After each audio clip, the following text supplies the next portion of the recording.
She stood with her spine straight and her fingers locked tight around her valise, daring herself not to flinch. The man across from her was too close. Close enough that she could smell leather and cold air on him. Close enough that one wrong move would send her running. She lifted her chin, steady and unblinking. "Touch me and I will leave." The words were not a plea, they were a promise. She had kept harder promises than that. The man did not step back. He did not step forward either. He only looked at her, eyes hard as river stone, as if deciding whether to test her resolve. And in that silence, something dangerous settled between them. Not desire, not anger, something quieter. Something that asked who would break first. The train hissed behind her like a dying beast as she climbed down onto the wooden platform. Cold slapped her face hard enough to steal her breath. She welcomed it. Pain kept her sharp, kept her present. Her boots hit the planks and she did not look back.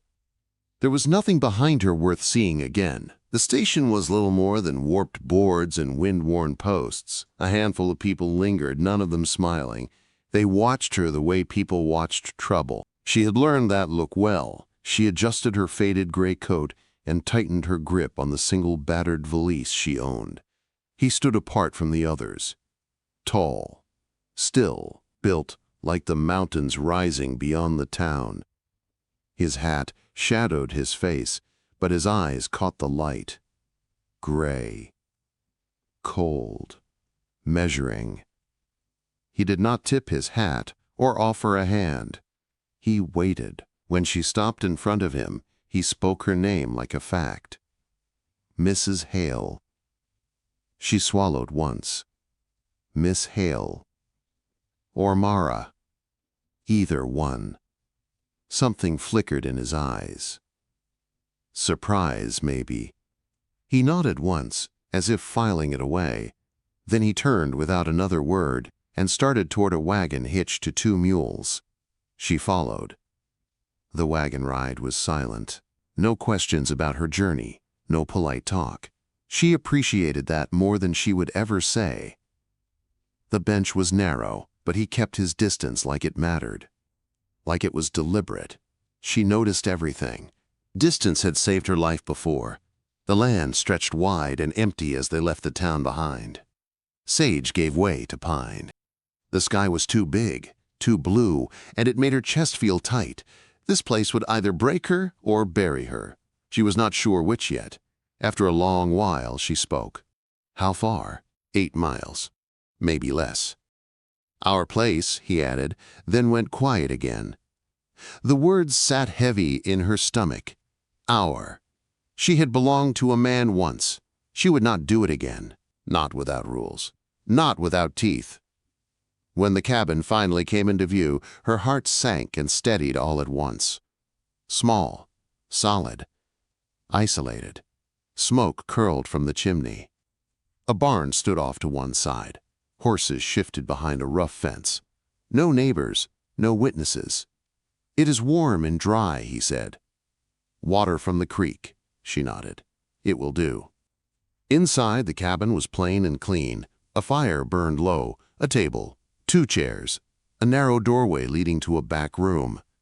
Nothing wasted, nothing soft. It felt like him.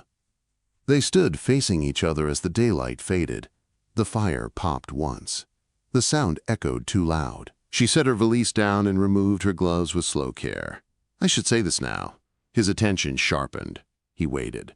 "I will cook. I will clean. I will work. But there are terms." She met his eyes without blinking. "Do not touch me. Do not ask about my past." Silence stretched. The fire crackled again. Finally, he nodded. "Fair. Preacher comes through once a month. Until then, you are hired help. Room.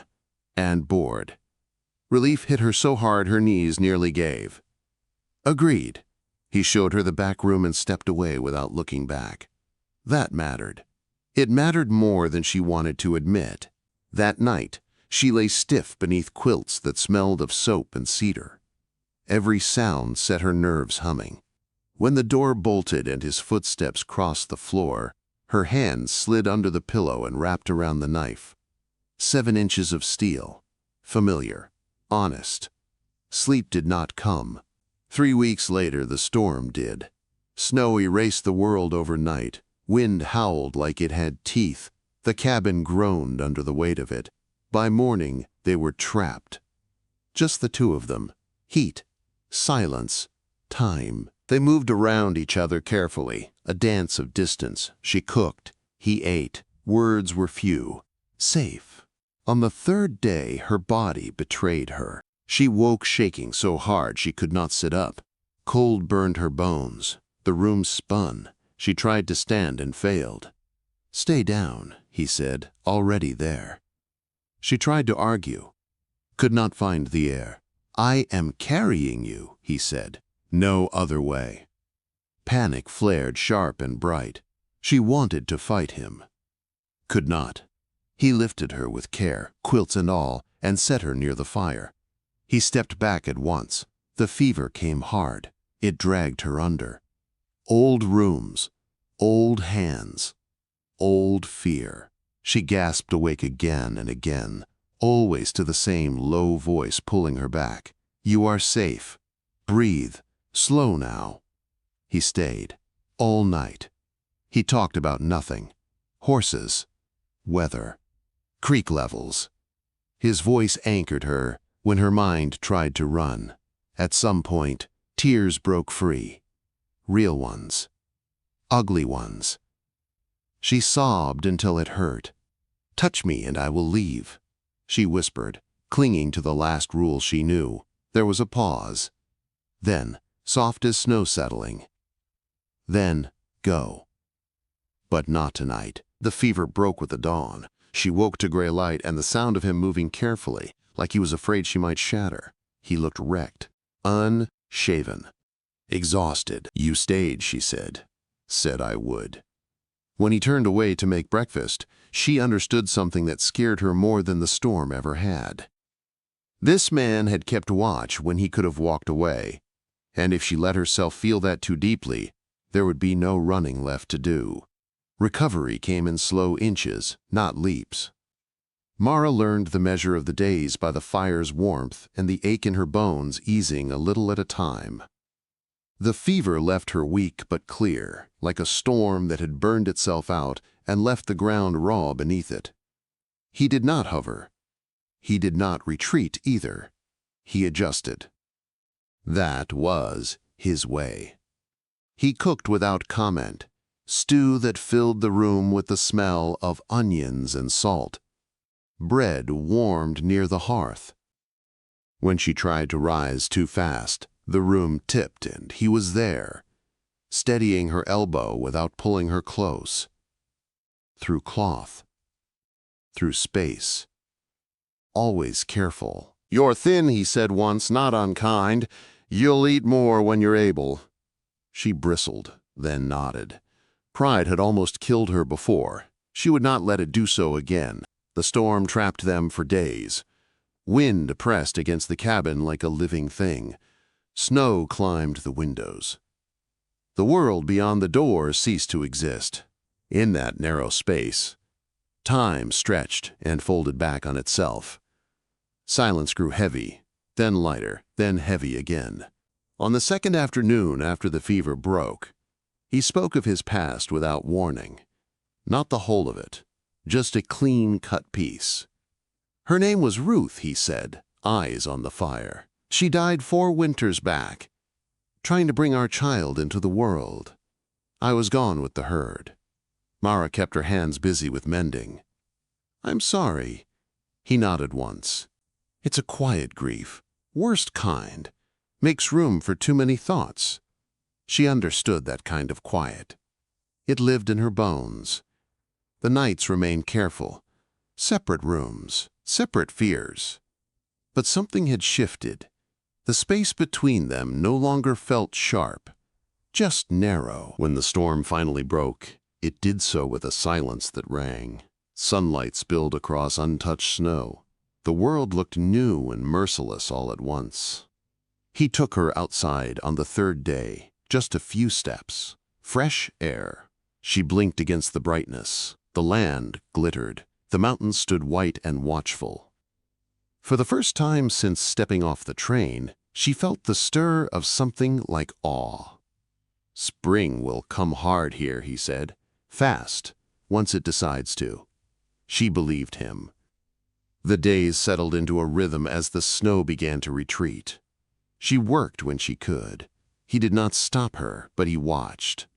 Not like a jailer. Like a man counting clouds for signs of weather. One morning he told her to close her eyes. Her shoulders stiffened. She almost refused. "Trust me," he said quietly. She hesitated, then did it. He guided her by the elbow again, light as breath. When he told her to look, the breath left her chest. A small garden lay tucked between stone and slope. Earth turned dark and reddy. A fence woven by hand. Along one edge, brave little flowers pushed through melting snow. Purple, yellow. "You did this," she whispered, "last fall. Figured whoever came might want something living to look at." The care in it stole her words. No one had ever planned for her comfort before. "Not without wanting payment. For me," she said. "For you, if you stay." The question lingered long after they walked back to the cabin. That afternoon, she practiced with the rifle. He had taught her the basics weeks ago, patient and precise.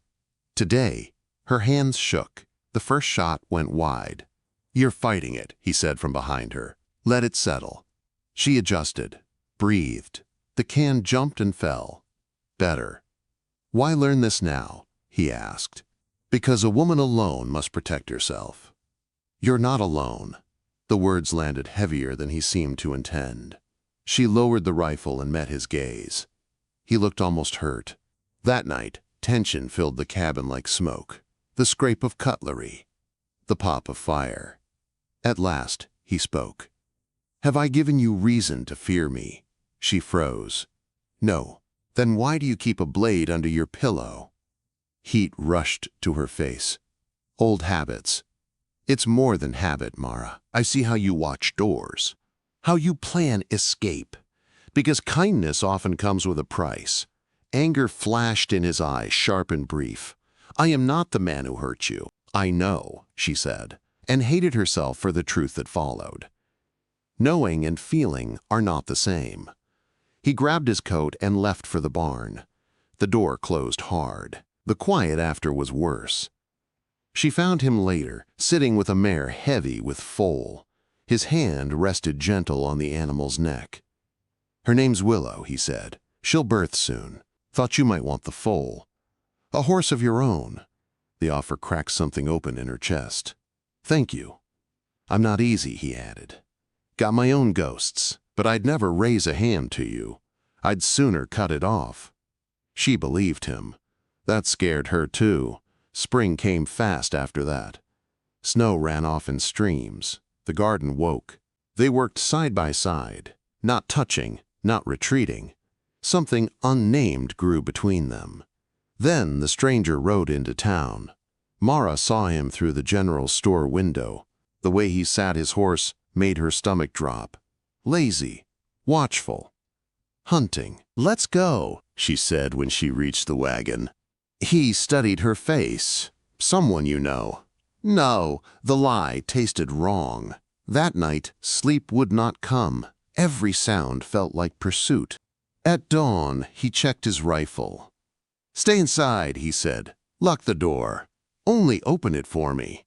When the hoofbeats came hours later, her heart slammed. She opened the door before the knock. "Hello, Belle," the man said, smiling with too many teeth. That name burned.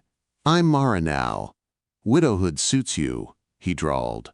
"Family's been looking." Her hand rested near the rifle. "Leave." He leaned closer.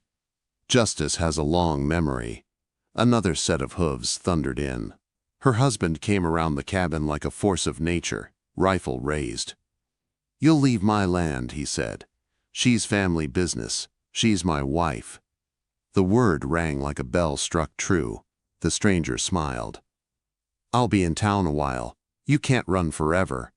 When he rode away, the air felt thin. "Pack," her husband said. "We're going to neighbors." "I won't run again," she replied. He met her eyes. "Then we stand together." And in that promise, the world narrowed to a single line they would have to walk side by side, whatever waited ahead. They stayed with the neighbors longer than planned. Days folded into each other while the stranger lingered in town like a sickness that would not break. Mara slept lightly, always listening. Even surrounded by people, safety felt borrowed, not owned.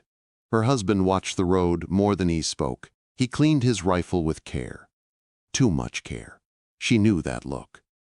It was the same one she had worn while running, the face of someone measuring how much blood a future might cost. One night, she found him on the porch, sitting still in the dark. "I brought trouble to you," she said. He did not look at her. Trouble was already looking for you. I just stepped in its way. That did not feel like comfort. It felt like a vow. The fire came before dawn. Someone pounded on the door, shouting her husband's name. Smoke glowed on the horizon, ugly and bright. They rode hard, fear snapping at their heels. By the time they reached the cabin, the barn was already lost. Flames roared and climbed. Wood cracked and collapsed in a storm of sparks. She saw the words on the cabin wall as if carved into her bones. "Murderers burn." Her husband went still, too still. "I will kill him," he said, calm and terrifying. "No," she said, stepping into his path. "That is what he wants. You dead or hanging. Me alone." Neighbors came running. Buckets. Shouts. The cabin was saved. The barn was not. Ash fell like black snow when the stranger returned at sunrise. Smiling as if nothing had happened, Mara walked toward him before anyone could stop her. "I killed my husband," she said clearly. "I would do it again." Gasps rippled. She told the truth without decoration, without shame. She spoke of fists and fear, of survival, of the law that had failed her. "You want justice," she said, "then stand in the light." Her husband stepped beside her. "Noon," he said, "Main Street." The duel came swift and clean. One shot. A shoulder wound. The stranger lived. That mattered. When it was over, the world felt quieter. Not safe, but possible. That night, by their own fire, she took the knife from the drawer, held it, then set it aside. "I want to stay," she said. He took her hands, reverent, not out of debt, not out of fear. "I choose you," she said. He kissed her like a man who had waited a lifetime. Weeks later, sickness came again. Different this time. Morning light made her queasy. Smells turned sharp. When she fainted, he caught her before the ground did. The truth arrived slow and terrifying. A child. She was afraid to speak it. Afraid to hope. Afraid to lose him to grief again if her body failed. When she told him at last, his hands shook as he touched her belly. "If we lose this," he said, "we lose it together." Spring deepened. The garden flourished. The cabin filled with quiet joy and quieter fear. The baby grew stubborn and strong. The harvest dance brought whispers. A woman with silk and poison tried to shame her. Others stood instead. Old women. Scarred women. Survivors. Mara learned then that she was not alone. Never had been. When bandits struck a stage, her husband rode out again. She waited, prayed, endured. A boy died. She held the mother and learned that grief could still teach kindness. As winter broke, labor came. Pain tore through her like fire. She fought it the way she had fought everything else. With teeth, with breath, with will. A cry split the room. Strong, furious, a daughter. They named her Hope. The cabin filled with neighbors, with hands and laughter and tears. Even the woman who had judged brought a gift and no words. Life grew where Ash had been. One evening her husband watched their daughter sleep and spoke softly. "You came here with nothing." Mara smiled, tired and whole. "I came with myself. That was enough." Outside, the land stretched wide and dangerous and beautiful. Inside, they were no longer running. They were home. Motherhood did not soften Mara the way people expected. It sharpened her. Hope cried loud and slept light. She had her father's lungs and her mother's stubborn will. Mara learned the rhythms of her daughter's hunger, the way her tiny body curled when she finally settled. She learned that love could be fierce without being fragile. Her husband watched them both with a quiet wonder that never seemed to fade. He walked the floor at night when hope would not settle, humming tuneless songs from his youth. He held her like something sacred, hands gentle, eyes steady. The barn rose again through spring and summer. Neighbors helped. Wood replaced ash. The garden thrived. Mara worked when she could, though he tried to stop her. "I am not broken," she told him once, hands on her hips. "No," he agreed, "just valuable." That word stayed with her. Her mother arrived on the late summer train with trunks and tears and a face lined by regret. The reunion was awkward at first, careful, like two women approaching a skittish horse. But hope bridged the distance. A baby had a way of cutting through years of silence. "I should have known," her mother whispered one night, "about your first husband. About the fear." "You could not have," Mara said gently. "I hid it well." They stitched something new between them in the weeks that followed. Shared meals. Shared watching the baby sleep. Shared quiet understanding. The money came next. A letter from back east. Settled accounts. Funds owed and never returned. $500. Blood money, her mother called it. "No," Mara said after a long pause. "Justice. Late but real." They set it aside for hope. For schooling. For choices. The past was no longer chasing her, it was paying its due. Autumn brought cool nights and clear skies. The land glowed gold and red. The harvest dance returned, quieter this year. Kinder. Mara went with, hope wrapped close against her chest. She did not flinch at whispers. She met eyes. Some nodded. Some looked away. None challenged her. When a woman mentioned her past in a low voice, another answered louder. She survived. Mara learned then that standing your ground did not always require weapons. Winter came again, but it did not cage her this time. The cabin held warmth. The nights held laughter. The fear that had once ruled her softened into caution. Still there, but not sharp. One evening she stood at the window watching snow fall while her husband carved a small wooden horse by the fire. "Do you ever regret calling my bluff?" she asked. He smiled without looking up. "Not once. Even when it nearly cost you everything. Especially then." Hope stirred and cried. Mara lifted her, pressing her cheek to soft hair. The child smelled of milk and wood, smoke and promise. The West had taken much from her. It had demanded blood and courage and loss, but it had given her something she never thought to ask for. Choice. She chose to stay, chose to love, chose to trust in measured steps. And every morning when she stepped onto the porch and breathed the sharp, clean air, she knew she had chosen right. The woman who had stepped off the train ready to flee was gone. In her place stood a wife, a mother, and a survivor who no longer needed to run. The years did not pass gently, but they passed honestly. Hope grew fast, legs and laughter everywhere at once. She learned to walk by grabbing fence posts and falling into dirt with offended cries. She learned to speak by naming the world around her. Horse, fire, mama, papa. Each word felt like a small victory Mara carried in her chest. Motherhood tested Mara in ways survival never had. Fear returned in quieter forms. A cough that lasted too long. A stumble near the creek. The way Hope ran, without looking back. But this fear did not hollow her. It focused her. She watched. She taught. She stayed close. Her husband changed too. The hard edges softened where they could. He laughed more. Not often, but real when it came. He taught Hope to sit a horse before she could properly reach the stirrup. He carved toys in the evenings and fixed broken things without complaint. Some nights, after Hope slept, Mara still woke from old dreams. Rooms without doors, hands that would not let go. When that happened, she did not reach for steel anymore. She reached for him. He would pull her close, say nothing, and the world would steady. The land tested them again the second winter after Hope's birth.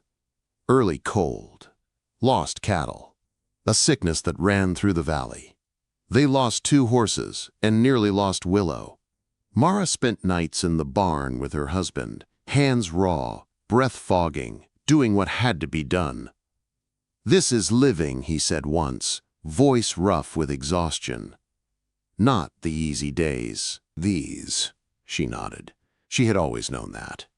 Spring returned slow and stubborn. The garden came back stronger than before. Tomatoes heavy, beans climbing high. Hope helped, dropping seeds with solemn care.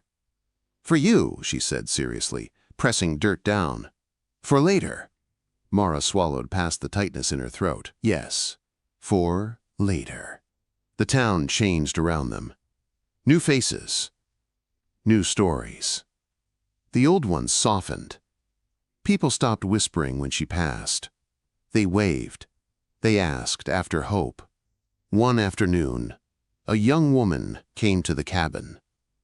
Nervous, bruised. Her eyes held the same hunted look Mara once wore. They sat at the table while the kettle boiled. Mara did not ask questions. She waited. "He hits me," the woman said finally. "Says it's my fault." Mara reached across the table and took her hand. "No, it is not," the woman cried then. Hard. Mara let her. They made a plan. A safe place, witnesses, a path forward. When the woman left, her husband watched Mara with something like awe. "You didn't tell her to run," he said. "No, I told her she didn't have to face it alone." That was how Mara knew the circle had closed. She was no longer only surviving. She was standing for others. Hope turned 5 the summer the creek flooded. Water roared and tore at the banks. The bridge washed out. The cabin held. They worked together. Neighbors came. No one was lost. That night, they sat on the porch wrapped in blankets, watching stars return. "Mama," Hope asked sleepily, "were you ever scared?" Mara looked at her daughter's face, open, trusting. "Yes," she said. "I still am sometimes." Hope considered that. "Then I'll be brave for you then." Mara laughed, soft and wet-eyed. "And I'll be brave for you." Her husband reached for her hand. Always. The West remained hard. It always would be. But it was theirs now, not a place she had fled into, a place she had chosen. She had arrived with one warning and a promise to leave. She stayed. And in staying, she learned that the bravest thing she ever did was not running from the past. It was building a future anyway. The morning Hope turned 7, Mara woke before dawn. The cabin was quiet in that deep way that only came before light. She lay still for a long moment, listening to the familiar sounds, the soft breath of her daughter in the next room, her husband's steady breathing beside her, the faint creak of the wood as the cabin settled. Once, silence like this had terrified her. Now it felt earned. She slipped from the bed and pulled on her shawl, moving through the cabin without sound. Outside, the world waited. The mountains were dark shapes against a paling sky. Frost silvered the ground. Fall had returned again, steady and sure. She stepped onto the porch and breathed. 7 years. 7 years since she had stepped off a train with nothing but fear, and a blade hidden in her sleeve. 7 years since she had warned a stranger not to touch her, or she would leave. She smiled at the memory. Behind her, the door creaked softly.